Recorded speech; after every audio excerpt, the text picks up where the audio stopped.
Eu sou o Chico Gremista e tu tá no quadro E a Base Vem Como, da Esperanto TV. Então não perde teu tempo e já deixa o teu like agora no inicinho do vídeo pra não esquecer depois.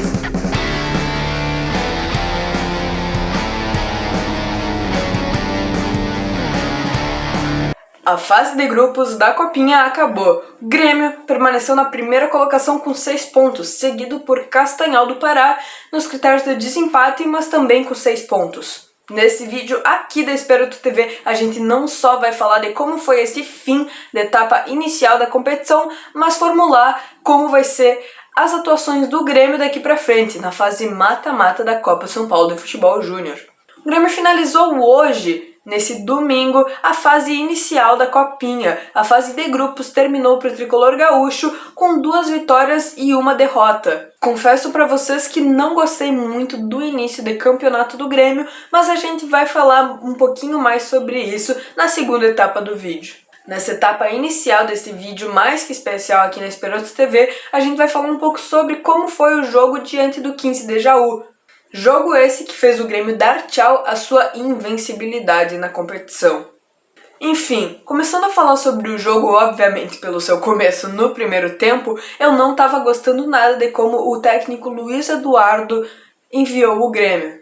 Era um time evidentemente reserva, devido ao número frequente de jogos que a Copinha tem, tendo intervalo só entre 1 ou 2 dias nessa etapa inicial da competição, como eu já falei anteriormente. O time dito titular do Grêmio já tinha jogado 2 jogos e garantido a vitória em ambas as oportunidades. Então, nesse terceiro jogo, nada mais justo do que dar um descanso aos ganhadores e dar oportunidade para jogadores novos que não entravam tanto. O Grêmio foi com essa escalação aqui para jogar diante do 15 de Jaú, só mantendo ali Lucas Cauã. No demais era tudo novo, gostei muito das oportunidades que Luiz Eduardo deu para jogadores como Arthur, Zinho e o próprio Ronald Guri, que joga demais na minha opinião.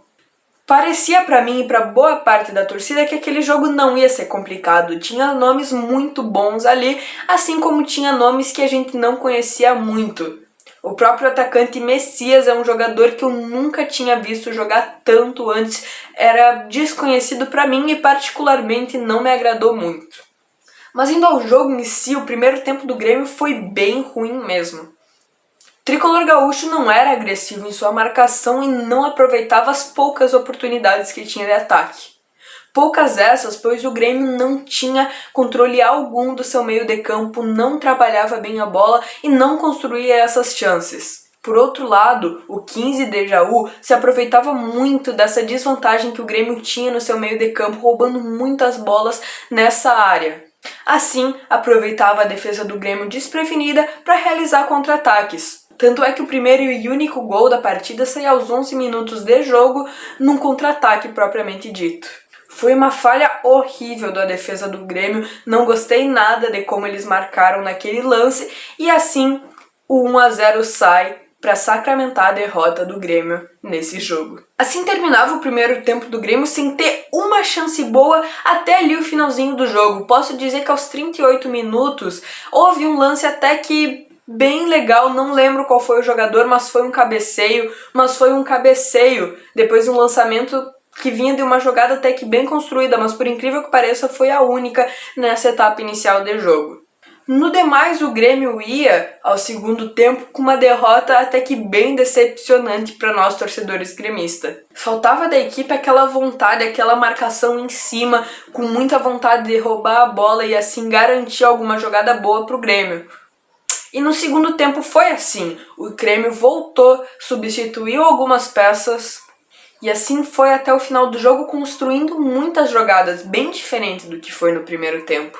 Teve até um momento do jogo que tinha uns 5, 6 escanteios seguidos para o nosso time.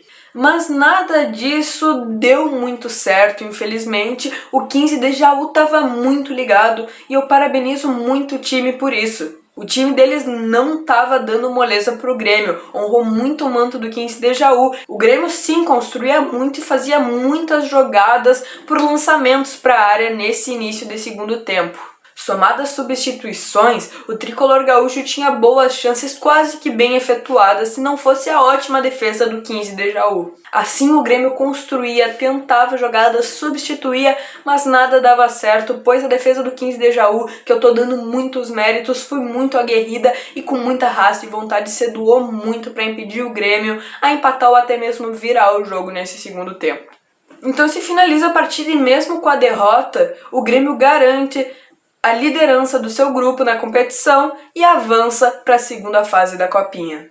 Acho importante dar um desconto para a gurizada que entrou nesse último jogo da fase de grupos. A gente já estava com a vitória garantida, mesmo que eu não tenha gostado da falta de comprometimento que eles tiveram no primeiro tempo. É importante reconhecer que o Grêmio já estava classificado e acaba que eles não estavam tão ligados na partida. Era uma equipe reserva, assim dizendo, não é a que vinha jogando ultimamente, não tinha tanto entrosamento, então era até que imaginado uma derrota desse tipo. Não digo imaginado, pois ninguém imagina uma derrota do Grêmio nessa competição, mas claro que tinha um pouco de desconto independente da situação. Mas o que eu não vou dar desconto nenhum nesse vídeo é a diferença enorme que o nosso time tem em relação a outros times que deveriam bater de frente com o nosso nessa competição. Vocês percebem que na fase de grupos, os times como Flamengo, São Paulo, Palmeiras e até o Inter tomavam conta de seus jogos, não tinham dificuldades alguma de garantir as vitórias e até mesmo se classificar para a competição. Já o Grêmio foi bem diferente no meu ponto de vista, acabou fazendo jogos com vitórias, mas foram contra times muito fáceis, que era para se golearem num nível que o Vasco goleou, que o Flamengo goleou por 12-0, 4-0, enfim. E é isso que eu vou falar melhor nessa segunda etapa do vídeo. Já dei minha análise sobre o que eu achei do jogo entre Grêmio e 15 de Jaú, e agora eu vou falar um pouco de como eu espero o Grêmio para essa segunda fase da competição. Em conversas que eu tive com um pessoal gremista que eu conheço, todo mundo chegou à mesma conclusão de que o Grêmio não é páreo para essas equipes que estão vindo aí. Eu particularmente não imagino a nossa equipe ganhando de times como Vasco, Flamengo, Palmeiras e até o próprio Inter, como eu já citei anteriormente. Existe uma diferença muito grande na qualidade dos times, e o Grêmio, na minha concepção, é um time muito limitado. Eu consigo perceber diversos erros nessa nossa equipe, até mesmo de psicológico ou tecnicamente assim dizendo. Lances defensivos, demarcação, na troca de passes com muita displicência ou até mesmo atacando, perdendo inúmeras oportunidades, o Grêmio conseguiu garantir a vitória e a liderança nessa primeira fase só porque pegou um grupo muito fácil. Eu gosto muito da nossa base e torço muito pela gurizada. Reconheço o quão eles se doam para nossa equipe, mas eu não vejo eles sendo melhores que esses times que eu já falei tanto aqui, que o Grêmio pode cair contra nessa segunda fase. Acho que tem que vir uma mudança muito grande por aí da parte do técnico Luiz Eduardo. E tem que aproveitar essa semana que vão ter de treinamento para subir o nível da equipe. Olhar para as peças que tem e fazer algumas substituições mais que importantes. Por exemplo, Pedro Cuiabá. Esse jogador pra mim não joga nada, não tô gostando de como ele tá atuando no time que eu já disse que é considerado o titular do Grêmio. Assim como o goleiro Marcão, que eu prefiro em relação a Thiago Beltrame ali na defesa. Também tem que abrir o olho com jogadores que não foram muito bem no jogo contra o Castanhal do Pará. Acho necessário abrir o olho em relação a alguns jogadores que não foram muito bem em partidas anteriores. Por incrível que pareça, eu não gostei muito de como o Rubens foi no jogo contra o Castanhal, assim como o Kevin e o Pedro Cuiabá, que eu já falei tanto nesse vídeo.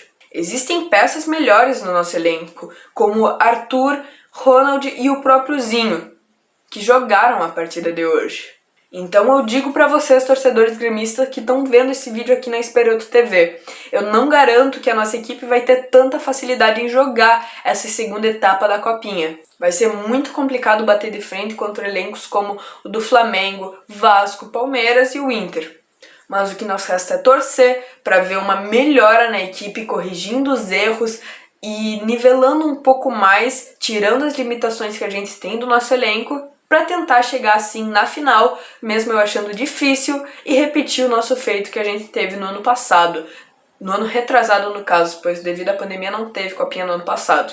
E assim, tentando ser diferente de 2020 e garantir assim o primeiro título do Grêmio na Copinha. Então é esse o vídeo de hoje, muito obrigada a todos que assistiram até aqui. De novo, não esqueçam de deixar o like, se inscreverem e ativar o sininho para receber tudo que é notificação de vídeo novo. Vejo vocês numa próxima e tem muita novidade boa vindo por aí na Esperanto TV. Fiquem sempre ligados. Valeu, falou e até a próxima. Fui! Dali Grêmio!